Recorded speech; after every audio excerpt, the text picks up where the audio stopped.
you have to really muster up, right, square up and say, I'm sorry, but I cannot show you the house.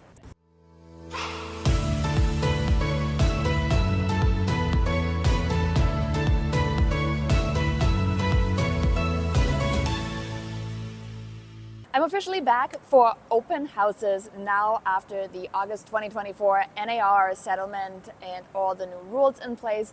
Open house number 1 is in the books, and I thought I'm going to share with you some of my takeaways, because at the end of the day, when we do share our stories and experiences, something will resonate with you, and I hope you're just going to implement that one piece, that one nugget that resonates with you and make it truly yours. My name is Janine Sasso. I'm the owner and founder of the Hyperlocal Agent.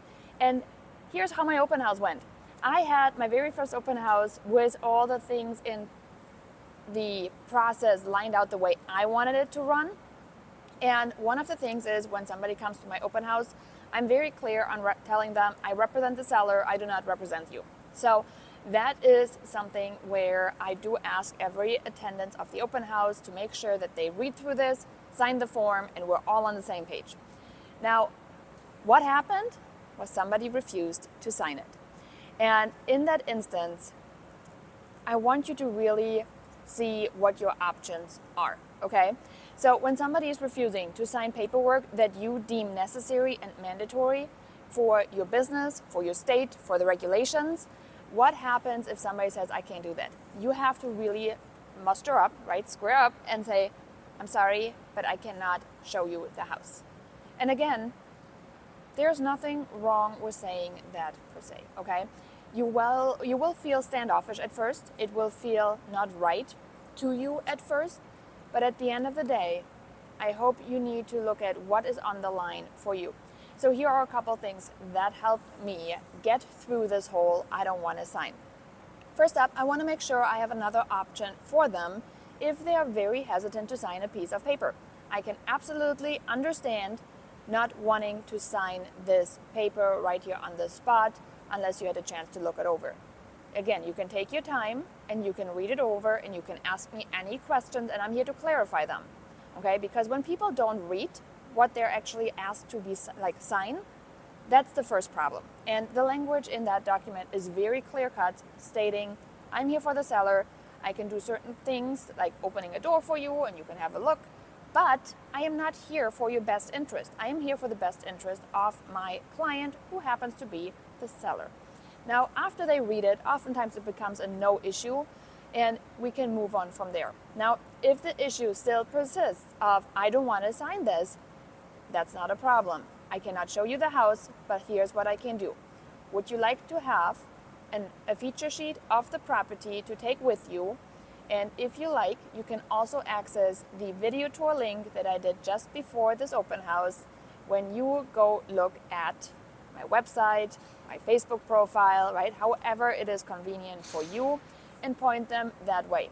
Now they have the option to have a look at the house without physically touring it, because at the end of the day, a physical tour for me as an agent representing a seller requires them to sign this form.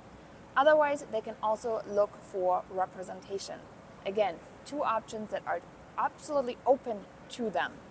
And having an option for them is really, really helpful. Now that is option number 1, is going through the document, making sure they understand what it means. Option number 2 is giving them a backup, okay? So when they say, still don't want to do that, here's what we're going to do. And what I also found is a great way to just lighten the mood is, please understand that this carries a high fine of $2,500 if I just let you in. And please understand, I got 2 kids at home and I prefer to have the money staying in my bank account. Relate to them.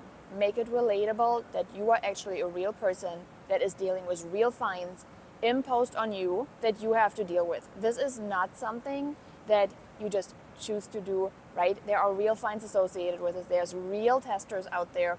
And again, owe yourself that favor of making sure your policy is in place and it's very clear cut. The more clear we are from an agency level, the better the consumers will catch on to this. So if somebody doesn't want to sign, now you have these options right here. So again, hopefully you're going to use them just to summarize, the options, we're gonna go ahead and explain the document again.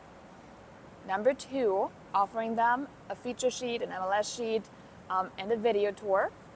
And then option number 3 is simply turning them away and letting them know there's a fine associated. Humanize it, give it one last go around.